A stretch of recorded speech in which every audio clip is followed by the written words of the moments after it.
We're busy that weekend, Valerie. Maybe next month. My mother's voice came through the phone with that same dismissive tone I had heard my entire life. I stood in my brand new apartment in Portland, Oregon, looking out at the skyline I had worked 8 years to afford, and felt my chest tighten. But Mom, I just bought my first place. I wanted everyone to see it, just for a few hours. Your father has a golf tournament, and your sister Bethany is showing a house to an important client. You know how real estate is. We'll come by when things settle down. Things never settled down. Not for them. Not when it came to me. My name is Valerie. I'm 35 years old, and I'm a nurse at Providence Portland Medical Center.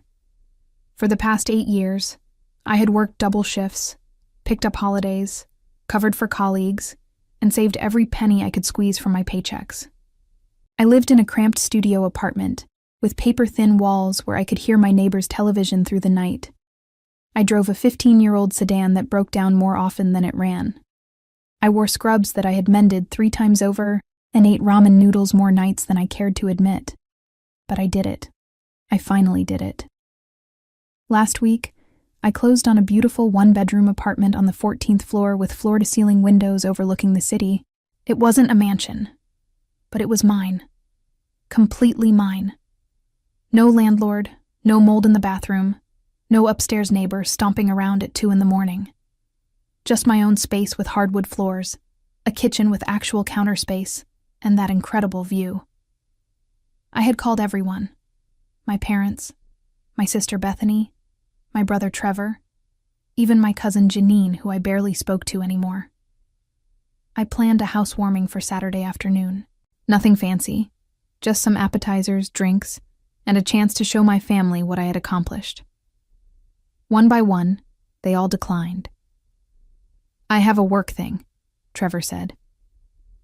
That's the weekend of the charity auction I'm organizing, Janine explained, though she had never mentioned any auction before. Bethany was the worst. She laughed when I first told her about the apartment. You bought in that building? Valerie, seriously? It's not even in a trendy neighborhood. I could have helped you find something with actual investment potential. My sister had always been like that.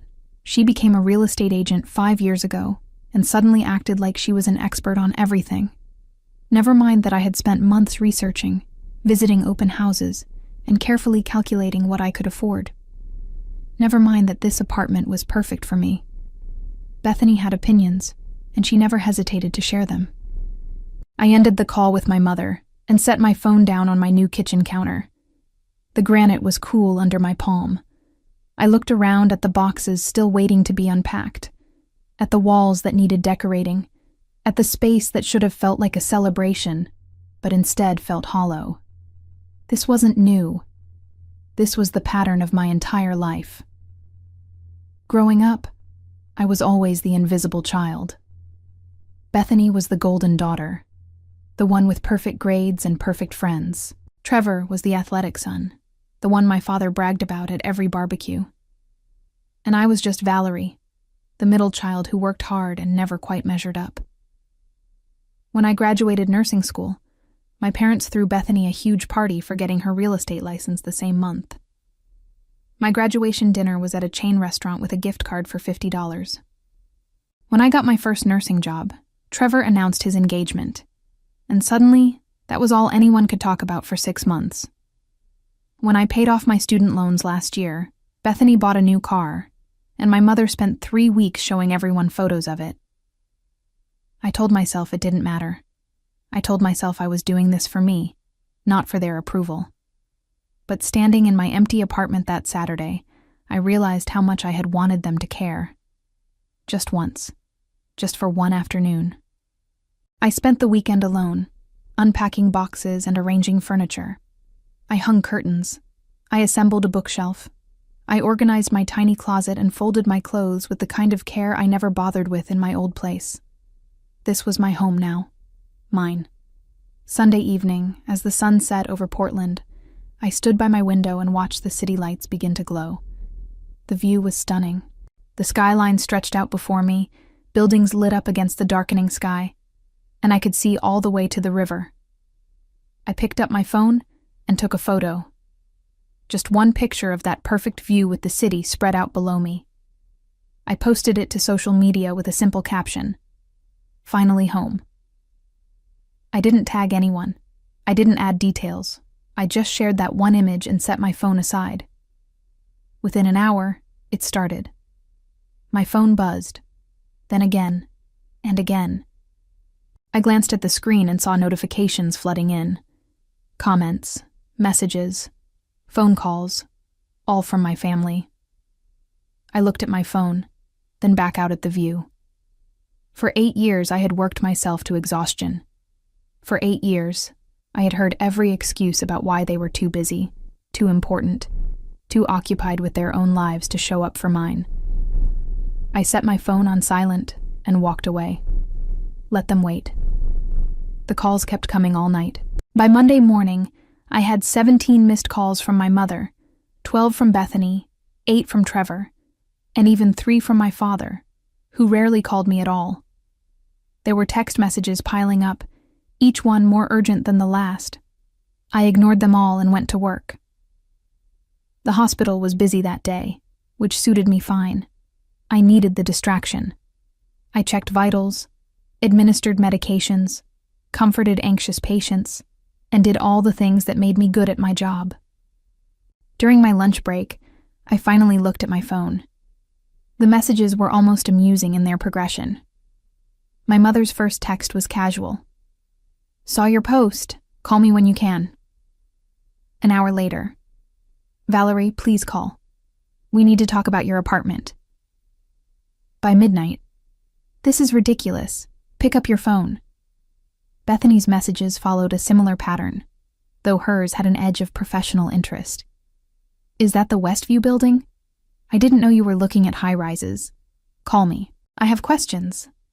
Trevor's texts were shorter but more frequent. "Nice view." Then, "Seriously, call Mom." Then, "What floor are you on?" I put my phone away and finished my shift. That evening, I stopped at a furniture store and bought a new couch. A real one, not the second-hand futon I had been sleeping on for years. The salesman was friendly, and I found myself telling him about my new apartment, about the view, about how I had worked so hard to get here. He congratulated me like he meant it, and I felt a small surge of pride. When I got home, there was a voicemail from my mother. "Valerie, I don't understand why you're not answering. Your father and I have been talking, and we'd love to come see your new place. Maybe this weekend? Call me back." I deleted it. The truth was, my family had never understood what my life was like.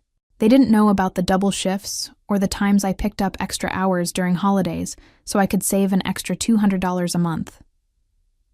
They didn't know I had worked Christmas, New Year's, and Thanksgiving for 5 years straight. They didn't know about the 60-hour weeks or the exhaustion that seeped into my bones. They never asked. My mother and father lived comfortably in the suburbs in the same house where I grew up. My father managed a small accounting firm, and my mother volunteered at the country club.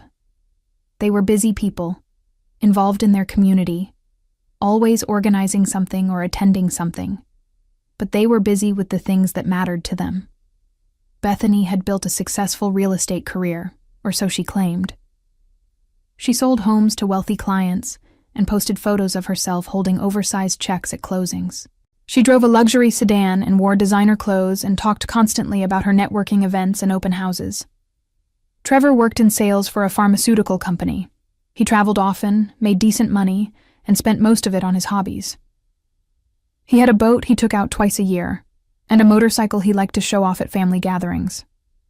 And then there was me, the nurse, the one with the practical job and the practical life. The one nobody worried about because I was stable, reliable, boring. When I was younger, I tried to get their attention. I joined clubs in high school. I volunteered. I kept my grades up. Nothing worked. Bethany was always prettier, more charming, more interesting. Trevor was always more fun, more athletic, more popular. I was just there, a shadow in the background of our family photos. By the time I started nursing school, I had stopped trying. I focused on my education, on building a career, on taking care of myself because nobody else was going to do it. And I told myself that was enough. But it wasn't. Not really. Deep down, I had still wanted them to notice. I wanted them to see that I was working hard, achieving things, building a life. I wanted them to be proud of me, just once. That's why I invited them to my apartment. That's why it hurt so much when they all said no. Wednesday afternoon, my mother showed up at the hospital. I was at the nurse's station updating patient charts when I heard her voice at the reception desk. "I'm looking for my daughter, Valerie. She's a nurse here." I felt my stomach drop. I considered hiding in a supply closet, but the charge nurse had already spotted me and was waving my mother over. "There she is," the charge nurse said cheerfully. My mother walked toward me with that determined look she got when she wanted something. She was dressed in her usual style, coordinated outfit, tasteful jewelry, perfect hair. She smiled at me like everything was normal. "Valerie, honey, I was in the neighborhood and thought I'd stop by."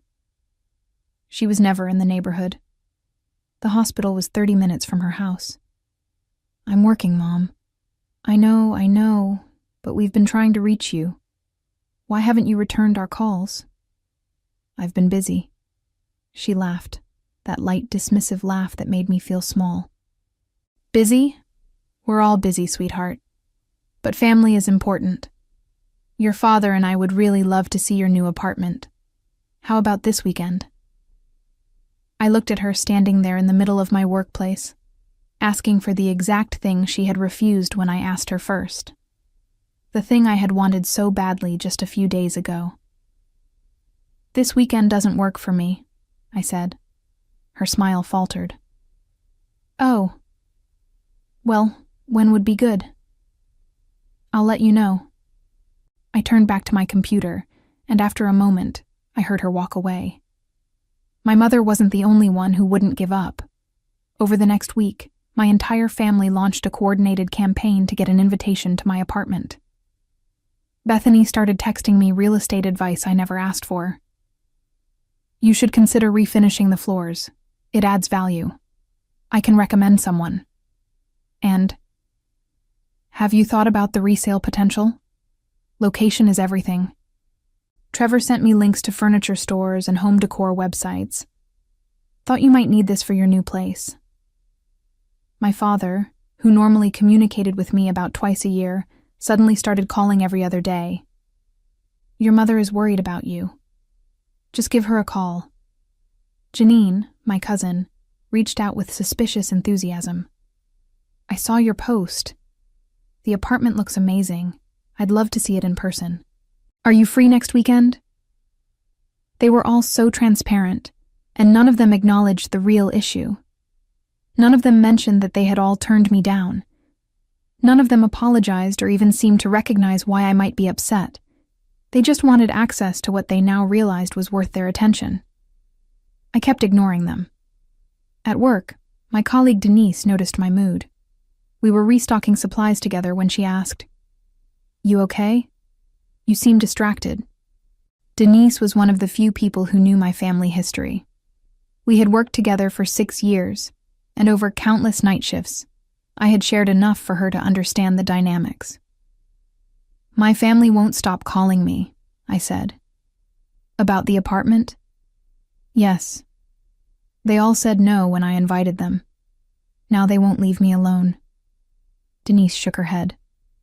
"Let me guess. They saw your social media post?" That's all it took. One picture and suddenly everyone wants to visit. "So what are you going to do?" I had been asking myself that same question. Part of me wanted to give in, to let them come over and see the apartment and move on with our lives. But a bigger part of me felt something I hadn't allowed myself to feel before. Anger. Real, deep anger at years of being overlooked and dismissed. "I don't know yet," I told Denise, "but I'm not ready to just forgive and forget."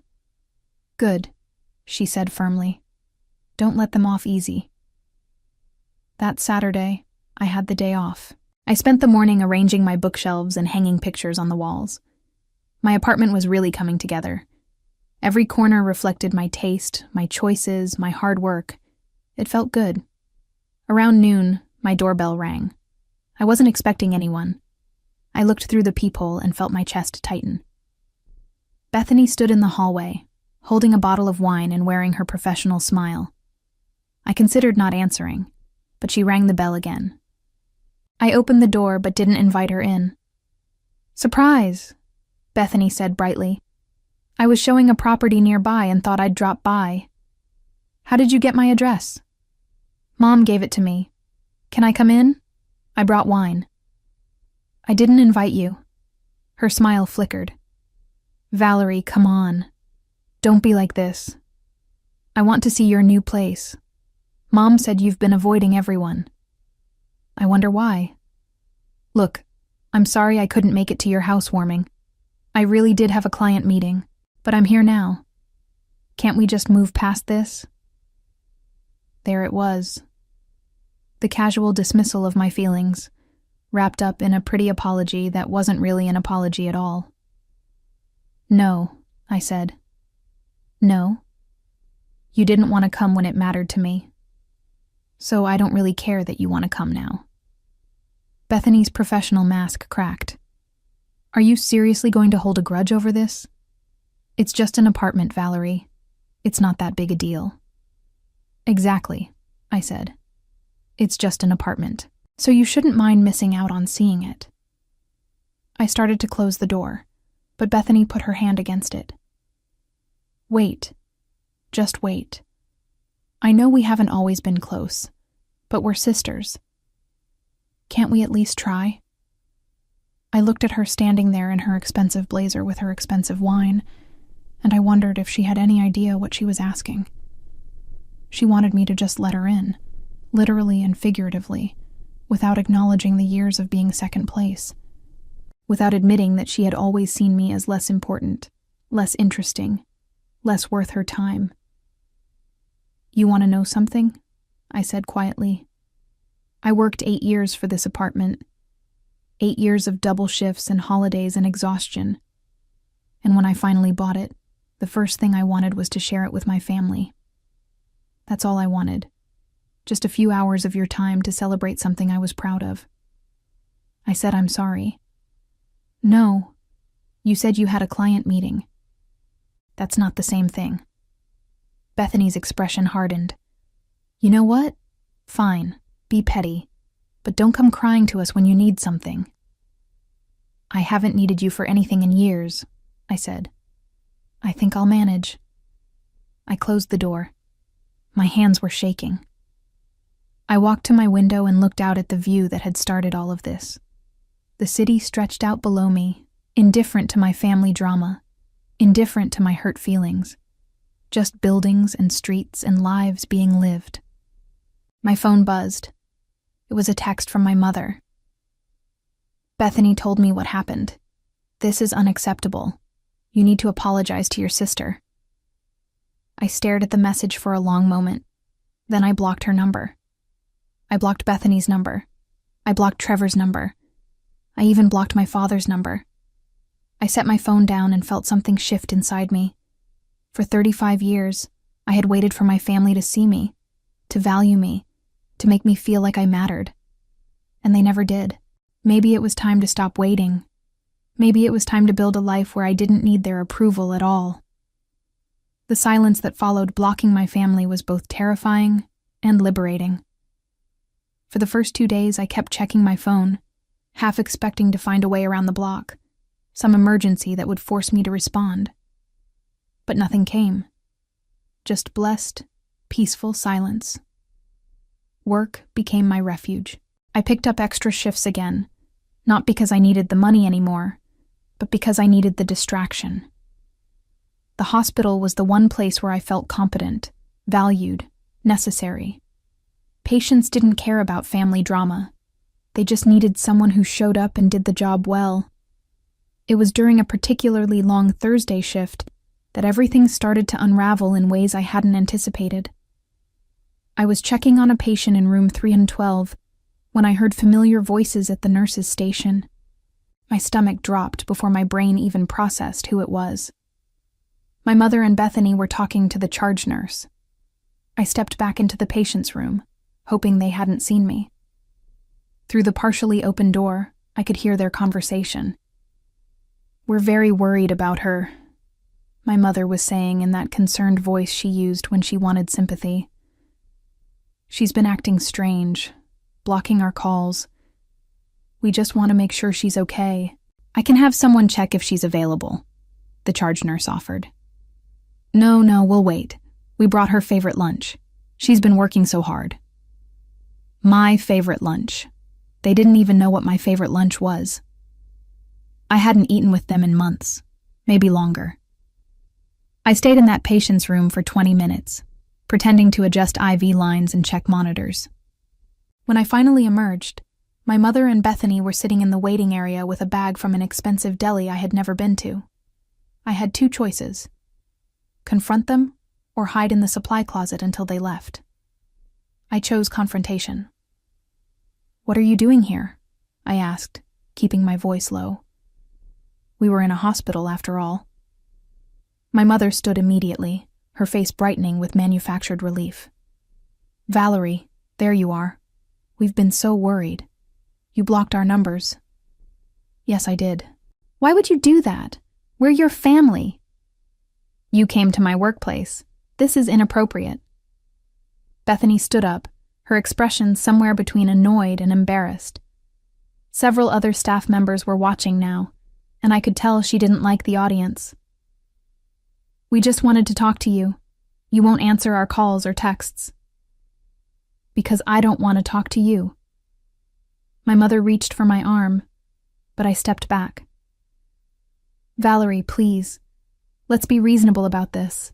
Whatever we did to upset you, we can fix it. Just talk to us. You want to know what you did?" My voice was rising despite my efforts to stay calm. "You dismissed me. All of you. You couldn't take one afternoon to see my apartment when I invited you. But now that you've seen it's actually nice, you won't leave me alone. You don't get to decide when I'm worth your time." "We've apologized for that," Bethany said, her real estate agent voice slipping into that condescending tone she used with difficult clients. "How many times do we have to say we're sorry? You're being childish." "Childish? I'm being childish?" "Yes," Bethany said firmly. "You're throwing a tantrum because we were busy one weekend. Grow up." The charge nurse stepped forward, clearly uncomfortable with the scene developing in the middle of the floor. Maybe this conversation should happen somewhere private. My mother ignored her. "Valerie, we love you. We want to be part of your life. But you have to meet us halfway. We made a mistake, and we're trying to make it right. What more do you want?" That question hung in the air between us. What did I want? I wanted them to have shown up when I asked. I wanted them to have cared about my accomplishments without needing social media to tell them it was impressive. I wanted 35 years of being invisible to not have happened. But I couldn't say any of that. Not here, not now, not in front of my colleagues and patients. "I want you to leave," I said quietly. "I'm at work. This is unprofessional, and you're putting me in an impossible position." "We're not leaving until you agree to talk to us properly," my mother said, and I saw the steel beneath her concerned parent act. "We'll wait as long as we need to." The charge nurse touched my shoulder gently. "Valerie, why don't you take your break? Use the conference room. 10 minutes. It wasn't really a suggestion. She was trying to help me manage the situation before it got worse, but I felt trapped. I couldn't make a bigger scene, and I couldn't leave them sitting in the waiting area all day. "Fine," I said. 10 minutes. We walked to the small conference room in silence. Once inside, my mother and Bethany sat down like we were about to have a pleasant family meeting. I remained standing. "Talk," I said. My mother pulled out a chair for me. "Sit down, honey. You've been on your feet all day." "I'm fine standing. You have 10 minutes." Bethany sighed dramatically. This is ridiculous. We're here because we care about you, and you're treating us like we're the enemy. You showed up at my job and ambushed me. We had to, my mother said. You blocked us. What else were we supposed to do? Respect my decision. Your decision to cut off your entire family? Bethany leaned forward. Over what? Over us being busy one weekend? Do you even hear yourself?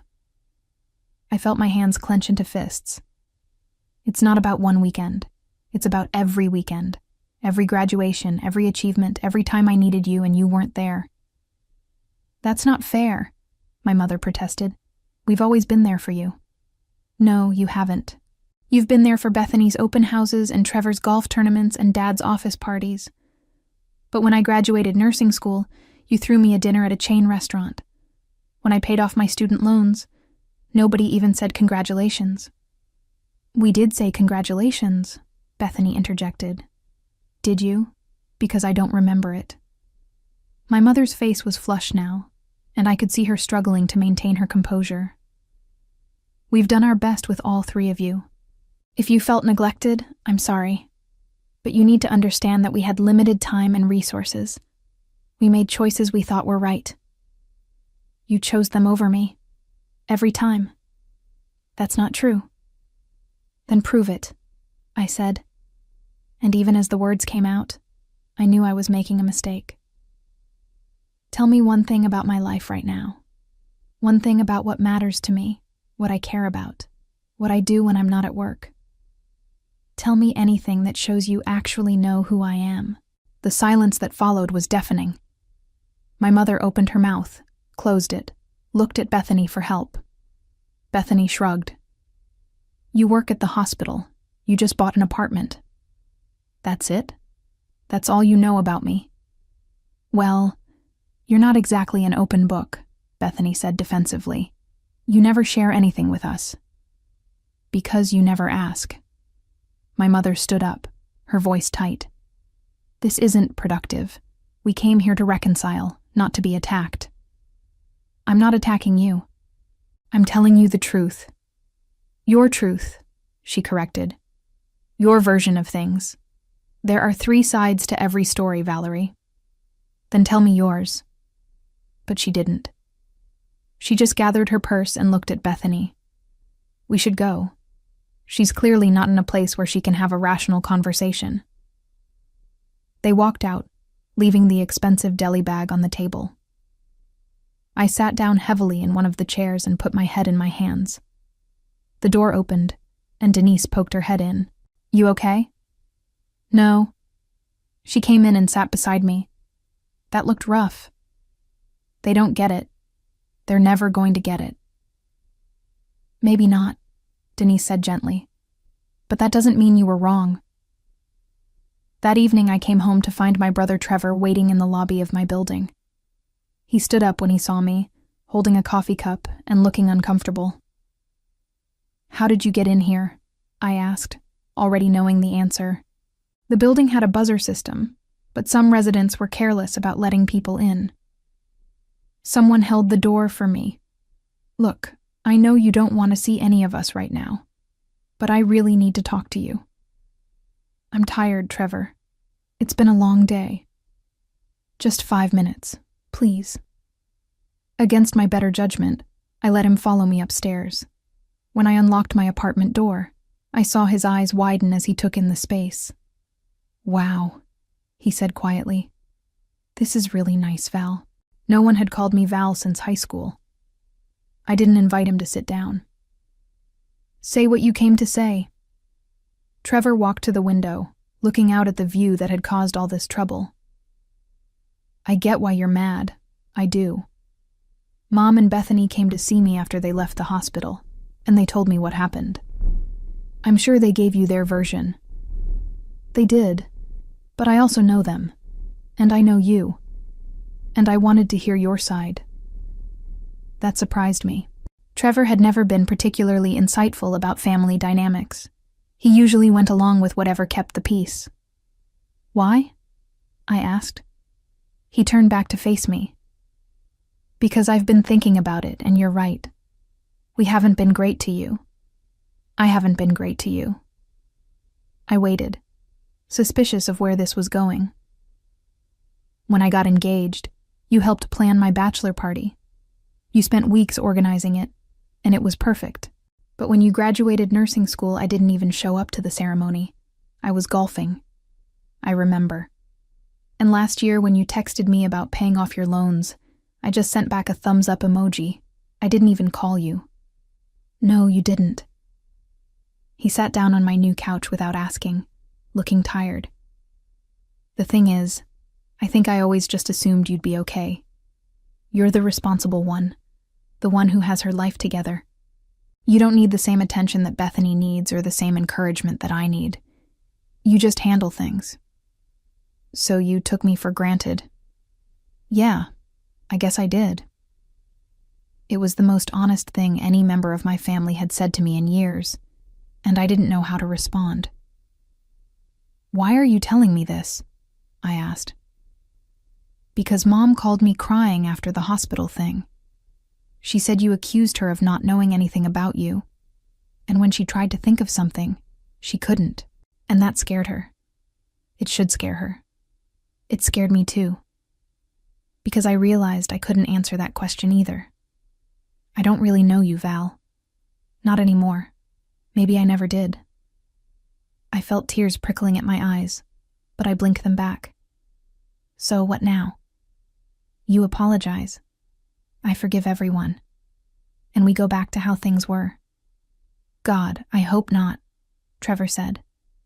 Because how things were wasn't good. At least not for you. I sat down in the chair across from him. Then what do you want? I want to understand. Help me understand what the last 8 years have been like for you. What it took to get here. So I told him. I told him about the double shifts and the exhaustion. I told him about picking up Christmas Day shifts every year so I could save the holiday pay differential.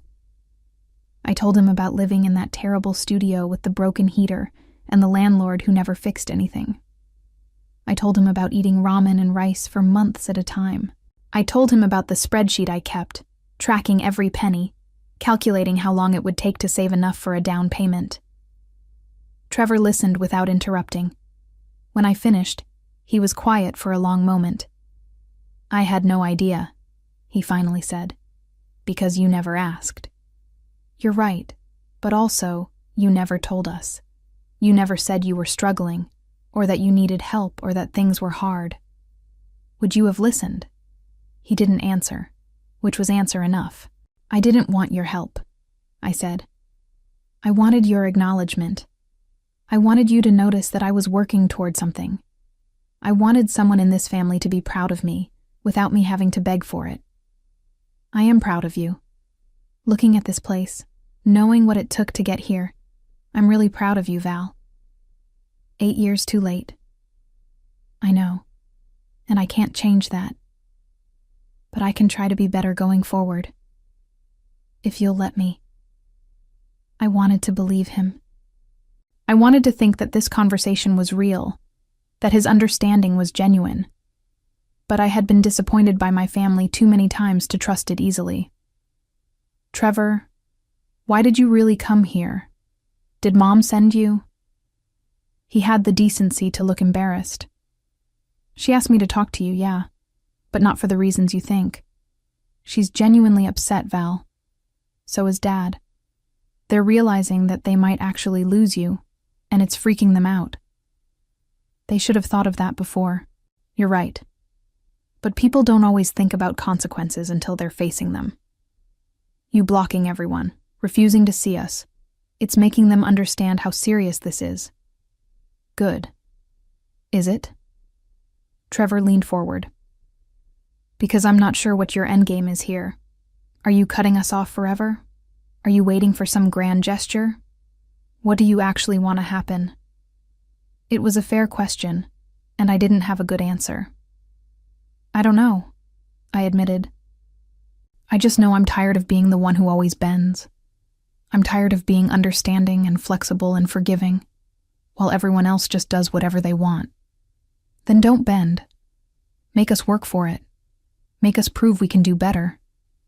And if you can't, if this is just temporary guilt and in a month everything goes back to normal, then you'll know, and you can make your decision with full information. We sat in silence for a few minutes. Outside my window, the city lights were beginning to glow as dusk settled over Portland. I'm not ready to see everyone yet, I said finally.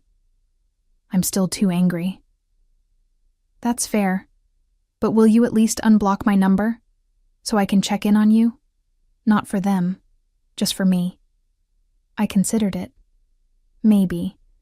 But if you start acting as their messenger, you're getting blocked again. Deal. He stood up to leave, then paused at the door. For what it's worth, this apartment is incredible. You should be proud of yourself, Val. I know I would be. After he left, I sat in my chair and looked around at my space. The conversation with Trevor had stirred up feelings I had been trying to avoid. Part of me wanted to believe that things could change, that my family could actually learn to treat me differently. But another part of me, the part that had been hurt too many times, knew better than to hope. My phone buzzed. I had unblocked Trevor's number, and he had sent a text. Thanks for talking to me. I meant what I said. I didn't respond, but I didn't block him again either. 2 weeks passed, and I settled into a routine that didn't include my family. I worked, I came home, I enjoyed my apartment. I started taking yoga classes on Tuesday evenings. I joined a book club at the library. I went to happy hour with Denise and some other nurses from the hospital. I built a life that was entirely my own, and it felt good. Trevor texted me occasionally, but true to his word, he never mentioned our parents or Bethany. He just sent casual messages about his day or asked about mine.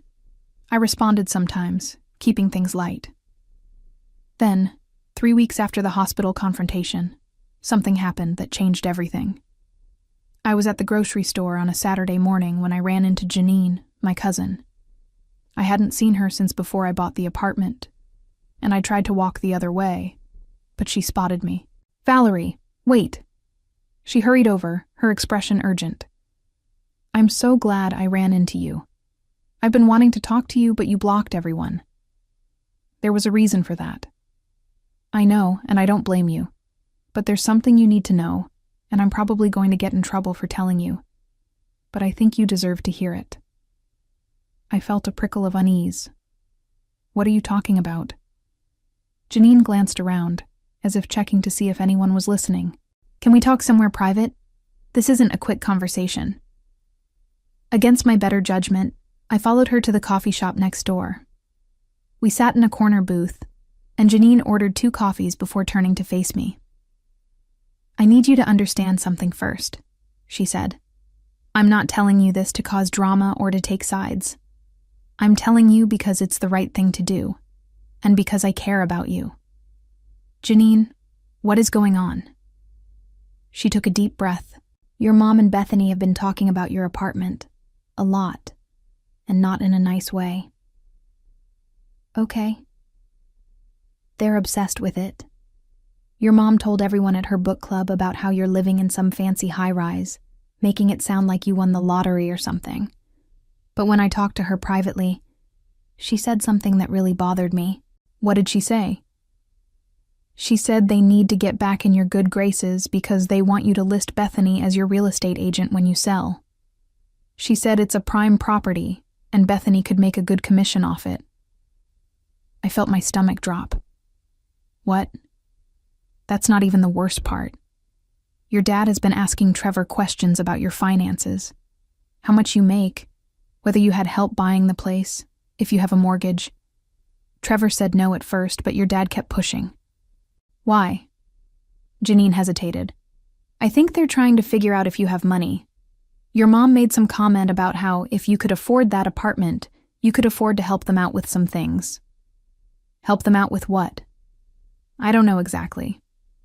But your mom mentioned that they're having some financial problems. Something about their investments not doing well. She didn't go into detail, but I got the impression it's serious. I sat back, trying to process what I was hearing. So, they don't actually care about fixing our relationship. They want something from me. I think it started as curiosity, but yeah, it's definitely turned into something else. Bethany has been telling people she's going to list your apartment when you're ready to upgrade. She's already calculated her potential commission. Are you serious? I wouldn't make this up. I thought about not telling you, because I know how much it's going to hurt. But you deserve to know what you're dealing with. I felt numb.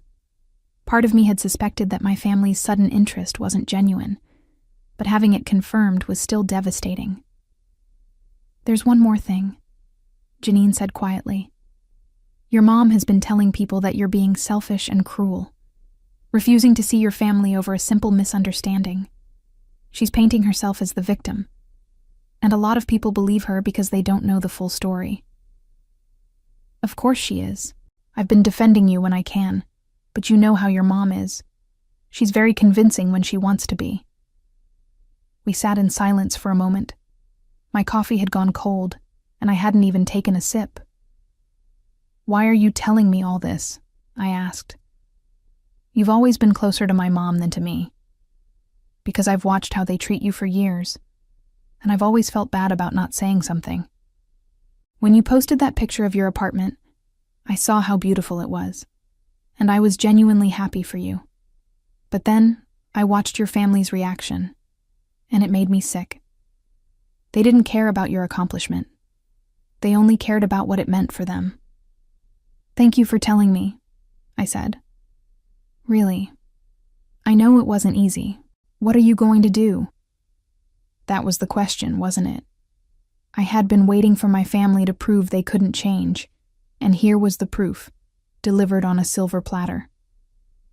I don't know yet, I said, but I'm not going to let them use me. Good. And Valerie?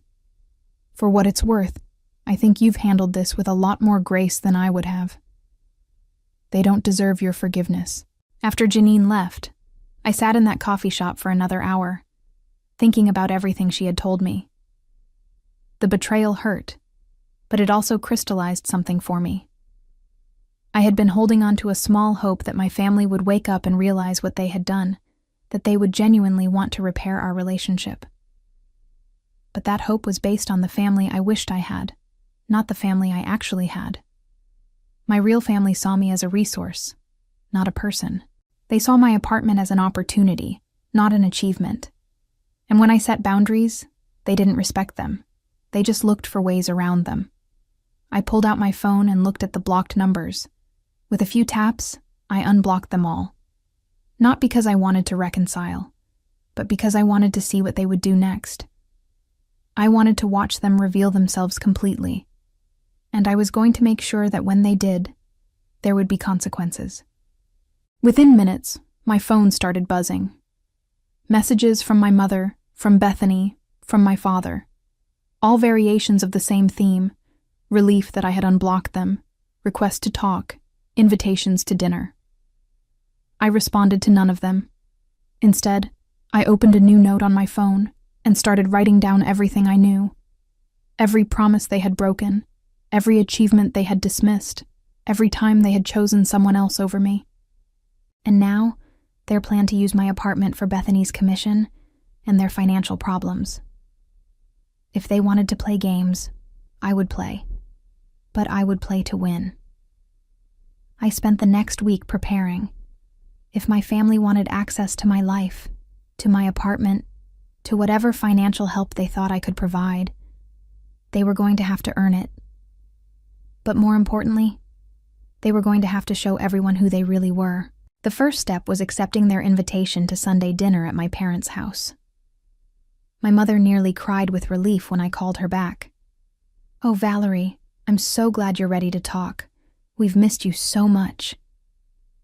"I've been thinking about what you all said," I told her, keeping my voice neutral. Maybe I was being too harsh. Family is important. "Yes, exactly. That's exactly what I've been saying. Come to dinner on Sunday. Your father will make his special ribs. It'll be just like old times." Just like old times. That was exactly what I was counting on. Sunday arrived, and I drove to my parents' house in the suburbs. The familiar tree-lined street, the perfectly manicured lawn, the house that had never quite felt like home. I sat in my car for a moment, steeling myself. When I walked in, everyone was already there. My parents, Bethany, Trevor. They all turned to look at me, and I saw relief on their faces, mixed with something else. Calculation. Valerie? My mother hugged me tightly, longer than necessary. I'm so glad you came. We've been so worried about you. Hi, Mom. My father stood up from his chair, giving me an awkward pat on the shoulder. Good to see you, kiddo. How've you been?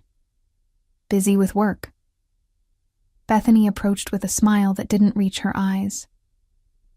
I'm glad we can all move past this misunderstanding. Family is too important to let grudges get in the way. I noticed she didn't apologize. None of them did. They just acted as if my anger had been an overreaction that I was now, thankfully, over. We sat down to dinner, and for the first 30 minutes, they kept the conversation light. The weather, local news, Trevor's new golf clubs. No one mentioned my apartment, or the fact that I had blocked them all for weeks. Then, as we were clearing the table, my mother made her move. Valerie, honey, I was thinking, since you're settling into your new place, maybe we could all come visit next weekend. I'd love to see what you've done with it. I'd love that, I said easily. Actually, I was thinking of having a bigger housewarming party. Invite some friends, colleagues from the hospital, maybe some neighbors. My mother's smile faltered slightly. Oh, well, that sounds nice, but I was thinking more of a family thing. Just us. Why not both? I suggested. A proper party would be fun. I could show everyone the place at once. Bethany jumped in. That's a great idea. And you know, Val, I've been thinking. That building you're in has excellent resale potential. When you're ready to upgrade, I'd be happy to handle the listing for you. Family discount, of course. There it was, exactly what Janine had said. Upgrade? I asked innocently. I just bought the place. Of course. I just mean eventually. It's never too early to think about your investment strategy. That's a hot property, and I could get you top dollar when the time comes. I'll keep that in mind. My father cleared his throat. You know, Valerie, I've been curious. That apartment must have cost a pretty penny. How did you manage the down payment? I saved, I said simply. On a nurse's salary?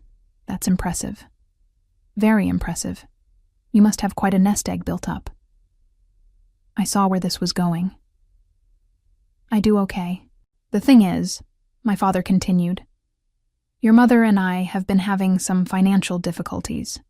Nothing major, but our investments haven't performed as well as we'd hoped. We're getting older, and we need to think about retirement. We were wondering if you might be in a position to help out a bit. Just temporarily, of course. And there it was, the real reason for the reconciliation. How much are we talking about? I asked. My parents exchanged glances. Maybe $20,000 to start, just to get us back on solid ground. $20,000, more than a quarter of what I had saved for my down payment. Money that represented years of sacrifice. That's a lot of money, I said carefully. We're family, my mother said, reaching across to pat my hand. We've always been there for you, and now we need you to be there for us. Always been there for me. The lie was so blatant I almost laughed. Let me think about it, I said. It's a big decision. Of course. We understand. But we'd appreciate an answer soon. The situation is becoming rather urgent. Trevor had been quiet through most of dinner, but now he looked at me with an expression I couldn't quite read. He knew something was wrong. He might not know exactly what I was planning, but he sensed it.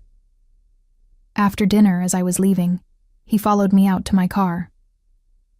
Val, what are you doing? What do you mean?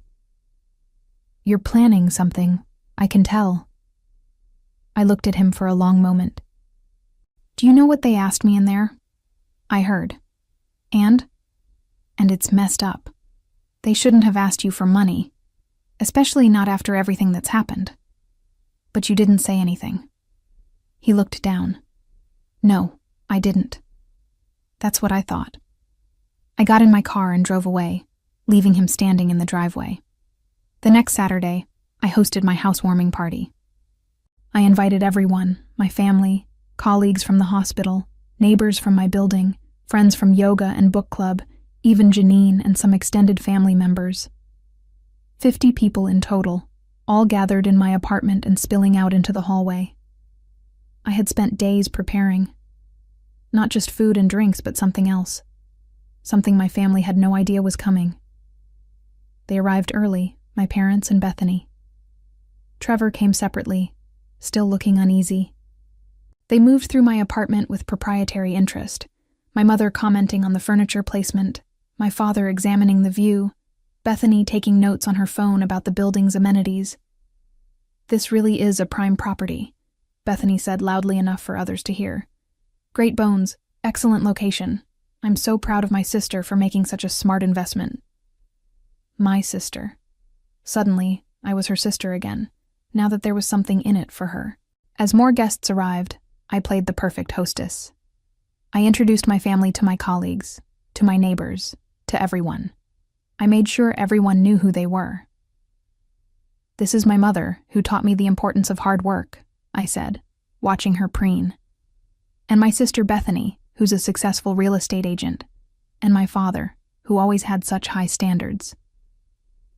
Around 7 p.m., when everyone had arrived and the party was in full swing, I called for everyone's attention. I stood by my window, the city lights glowing behind me, and raised my glass. Thank you all for coming, I said. This apartment means everything to me, and I wanted to share it with the people in my life. My mother beamed. Bethany nodded approvingly. I've been thinking a lot lately about how I got here, I continued, about the journey it took to buy this place, and I realized that my story might resonate with some of you. I saw Trevor stiffen. He knew something was coming. 8 years ago, I was living in a studio apartment with mold in the bathroom and a heater that only worked half the time.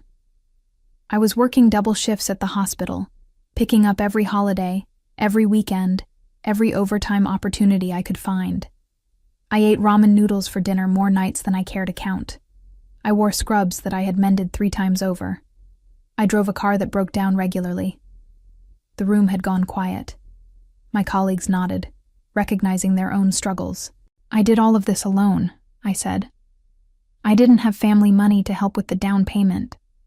I didn't have connections to get me a better job. I just had myself and my determination to build something better. My mother's smile was starting to fade. She sensed where this was going. When I finally bought this place, the first thing I wanted to do was share it with my family. I invited them to a housewarming party. Every single one of them said no. They were too busy. They had other commitments, more important things to do. I saw several people glance at my parents and siblings, their expressions shifting. But then I posted one picture on social media, one photo of this view, and suddenly they weren't too busy anymore. Suddenly, family was important. Suddenly, they wanted to see my apartment, to be part of my success. Valerie, my mother said sharply, this isn't appropriate. Why not? I asked. You wanted to be here. You wanted to be part of this. So let me tell everyone the whole story. I turned back to my guests. 2 weeks ago, my parents asked me for $20,000. They said they were having financial difficulties and needed help. When I hesitated, they reminded me that family helps family. That they've always been there for me. The room was completely silent now. But here's the thing about that statement. They weren't there when I graduated nursing school. They weren't there when I paid off my student loans. They weren't there for any of the achievements that mattered to me. They were only there when they needed something. My father stood up, his face red. That's enough. You're embarrassing yourself. No, Dad. I'm telling the truth. And the truth is that you and Mom don't see me as a daughter. You see me as a resource. Bethany doesn't see me as a sister. She sees me as a future commission when I sell this place. Bethany's mouth dropped open. How dare you? I dare because it's true. Janine heard you talking about it. About how you've already calculated your commission, how you're going to list this apartment when I'm ready to upgrade. Several people gasped. Janine, standing near the back, nodded confirmation. You don't love me, I said, and my voice broke slightly despite my efforts to stay strong. You never did. You love what I can do for you. And I'm done pretending that's enough. My mother was crying now, but they were angry tears, not sad ones. How dare you humiliate us like this? In front of all these people? You ungrateful?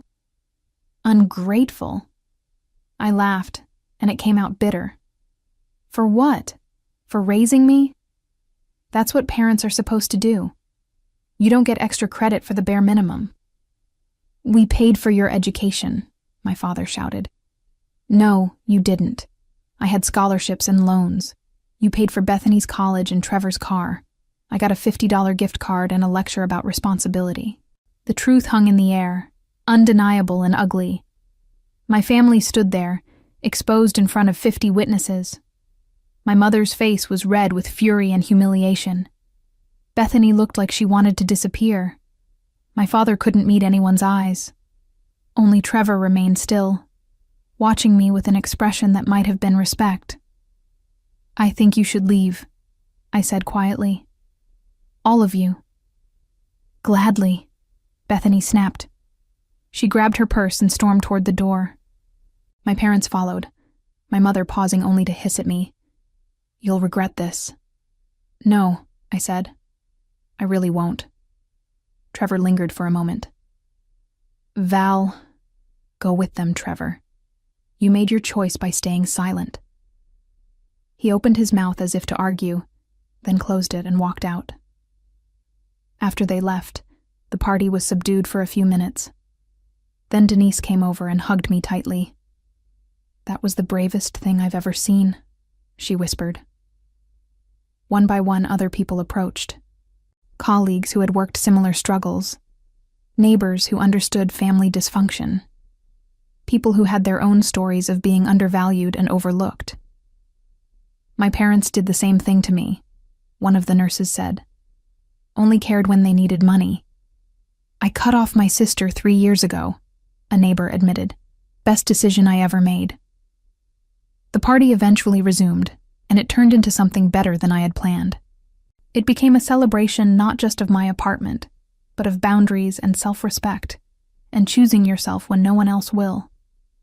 Around midnight, after everyone had left except Denise, she helped me clean up. So what happens now? She asked. Now I live my life, I said, without them. They'll try to come back. People like that always do. Let them try. I meant what I said. I'm done. My phone had been buzzing all evening. Messages from extended family members, some supportive, most confused or angry. My aunt texted, "How could you embarrass your parents like that?" I blocked her. My mother left a voicemail. "You are no longer part of this family. Don't ever contact us again." I saved it, just in case I ever doubted my decision. Bethany sent a long text about how I had ruined her reputation, how she would never forgive me, how I was a selfish person who would die alone. I forwarded it to several people who had been at the party, letting her words speak for themselves. Only Trevor's message was different. "I understand why you did it. I'm sorry I wasn't strong enough to stand with you." I didn't respond. Maybe someday I would, but not yet. The wound was too fresh, and his silence had hurt almost as much as my parents' betrayal. Over the following months, I watched my family face the consequences of their behavior. Word spread quickly through our extended family and their social circle. My mother's friends at the country club heard about the party, about the demands for money, about Bethany's calculated plan to profit from my apartment. Their reputation suffered. Invitations stopped coming. My mother's book club disbanded after several members sided with me, refusing to associate with someone who had treated her daughter so callously. Bethany's real estate business took a hit when several potential clients heard about her behavior and chose different agents. She tried to spin the story, to paint me as a vindictive liar, but too many people had witnessed the truth. My father's accounting firm lost 2 major clients who were uncomfortable working with someone whose family values were so questionable. They had to sell their house in the suburbs and downsize to a small condo. I felt no sympathy. They had made their choices, and choices have consequences. As for me, I stood in my apartment 1 year later, looking out at the same view that had started everything. The city lights glowed against the night sky, and I felt something I hadn't felt in years: peace. I had built this life alone, without my family's support or approval, and that made it entirely mine. The isolation I had feared never came. Instead, I found a chosen family in my colleagues, my neighbors, my book club friends, people who showed up when they said they would, who celebrated my achievements without needing to be convinced they mattered, who valued me for who I was, not what I could do for them. I didn't regret exposing my family at that party. Some might call it petty or cruel, but I call it necessary. They had spent 35 years treating me as invisible, as less than, as someone who existed only to serve their needs. And when I finally set boundaries, they proved exactly who they were. The revenge wasn't just in the public humiliation.